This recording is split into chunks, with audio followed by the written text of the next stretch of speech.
Αν το Βυζάντιο γέννησε τον νεότερο ελληνισμό, η ύστερη αρχαιότητα υπήρξε η μήτρα του σύγχρονου κόσμου. Η ύστερη αρχαιότητα ήταν μια περίοδος μεγάλης κρίσης, πολυπλόκαμης, πολυδιάστατης κρίσης. Ήταν κρίση στρατιωτικής, πολιτικής, διοικητικής, κρίση οικονομικής και προπαντός κρίση πνευματικής. Ταυτοχρόνως όμως ήταν και η περίοδος υπέρβασης αυτής της κρίσης.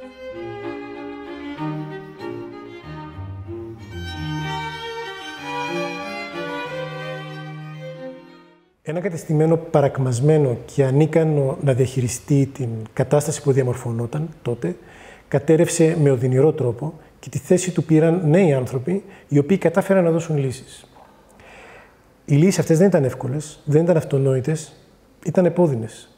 Για παράδειγμα, για να μπορέσει να υπερβεί το ζήτημα των βαρβαρικών εισβολών, των μεγάλων μεταναστεύσεων των λαών που συνέβαιναν εκείνη ακριβώς την περίοδο, η αυτοκρατορία αναγκάστηκε να θυσιάσει ένα κομμάτι της. Το κράτος αυτοακροτηριάστηκε. Και το λέω αυτό για να δείξω ότι η Ευρώπη και η περιοχή μας δεν είναι η πρώτη φορά που καλούνται να διαχειριστούν ένα μεγάλο μεταναστευτικό και προσφυγικό ρεύμα, αλλά και για να υπογραμμίσω τη σημασία και την αξία που έχει η μελέτη αυτής της περίοδου.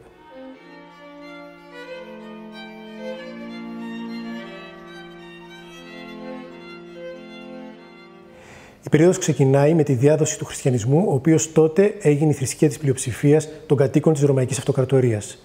Προς το τέλος της περίοδου αναδύεται το Ισλάμ. Δύο μεγάλες μονοθεϊστικές θρησκείες που λατρεύουν τον ίδιο Θεό Πατέρα, αλλά τον αντιλαμβάνονται με διαφορετικό τρόπο. Δύο μεγάλες μονοθεϊστικές θρησκείες χωρίζουν τότε για πρώτη φορά τον κόσμο σε Ανατολή και Δύση, σε Ισλαμική Ανατολή και Χριστιανική Ιουδαϊκή Δύση.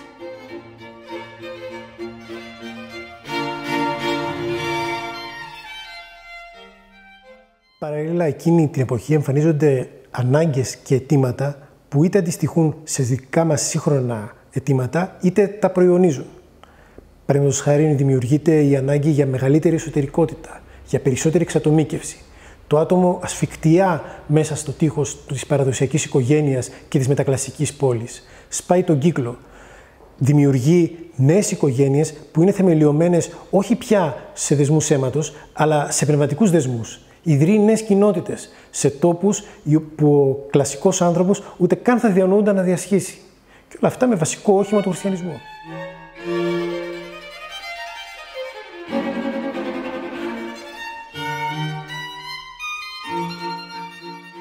Και ακόμα τίθονται μερικά πολύ σοβαρά ερωτήματα, στα οποία δίνονται ποικίλες και ενδιαφέρουσες απαντήσεις. Για παράδειγμα, τι είναι αυτό που συγκροτεί το άτομο, τι είναι αυτό που συγκροτεί την ταυτότητα του κοινωνικού φύλου. Τι είναι αυτό που κάνει τον άντρα-άντρα και τη γυναίκα-γυναίκα. Ποια είναι η σχέση που έχει ο άνθρωπος με το σώμα του. Ποια είναι η σχέση που πρέπει να έχει ο άνθρωπος με το σώμα του. Τι είναι χρόνος και πώς εντασσόμαστε μέσα σε αυτόν. Τι είναι η πραγματική γνώση και πώς μπορεί κάποιος να την κατακτήσει. Όλα αυτά τα στοιχεία οδήγησαν σε μια πρωτοφανή διεύρυνση των φαντασιακών και πνευματικών οριζόντων του ανθρώπου. Όμοια της οποίας πολύ λίγες φορές έχει γνωρίσει η ανθρώπινη ιστορία. Και αυτή ακριβώς η διεύρυνση αποτελεί τον πυρήνα της δικής μου έρευνας. Ταυτόχρονα, ο απέραντος κόσμος, ο οποίος απλωνόταν ανεξέλεγκτος γύρω από τους ανθρώπους και τις πόλεις, άρχισε σιγά σιγά να εισχωρεί εντός των τυχών, δημιουργώντας ανασφάλεια, άγχος και δυσφορία σε πολλούς. Η μεγάλη εσωτερήκευση δεν αποκάλυψε μόνο την κρυφή αγιότητα, την κρυφή καλοσύνη, η οποία ήταν αθέατη στον άνθρωπο της αγοράς, στον άνθρωπο της κλασικής εποχής, αλλά ταυτοχρόνως απελευθέρωσε και μία κρυφή βία, μία μεγάλη και απροσδόκητη κακία. Ο άνθρωπος της ύστερης αρχαιότητας δεν ήξερε από ποιον έπρεπε να φυλαχθεί, δεν ήξερε από ποιον έπρεπε να τιμήσει, να εμπιστευτεί, να φοβάται. Αυτό δημιούργησε ένα αίσθημα καχυποψίας, ένα ζήτημα το οποίο θέλω και ελπίζω να μπορέσω να ασχοληθώ στο μέλλον.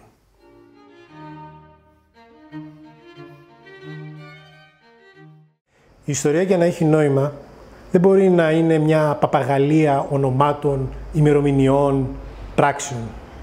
Δεν μπορεί να είναι ένα εμφύτευμα του παρελθόντος στο παρόν. Αυτό δεν έχει καμία αξία. Δεν έχει νόημα, δεν έχει χρησιμότητα.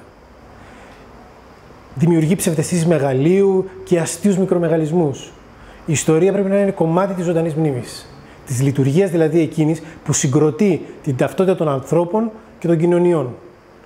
Η ιστορία πρέπει να διευκολύνει και να διευκρινίζει την πορεία μας στο τώρα και τη συνομιλία μας με το παρόν.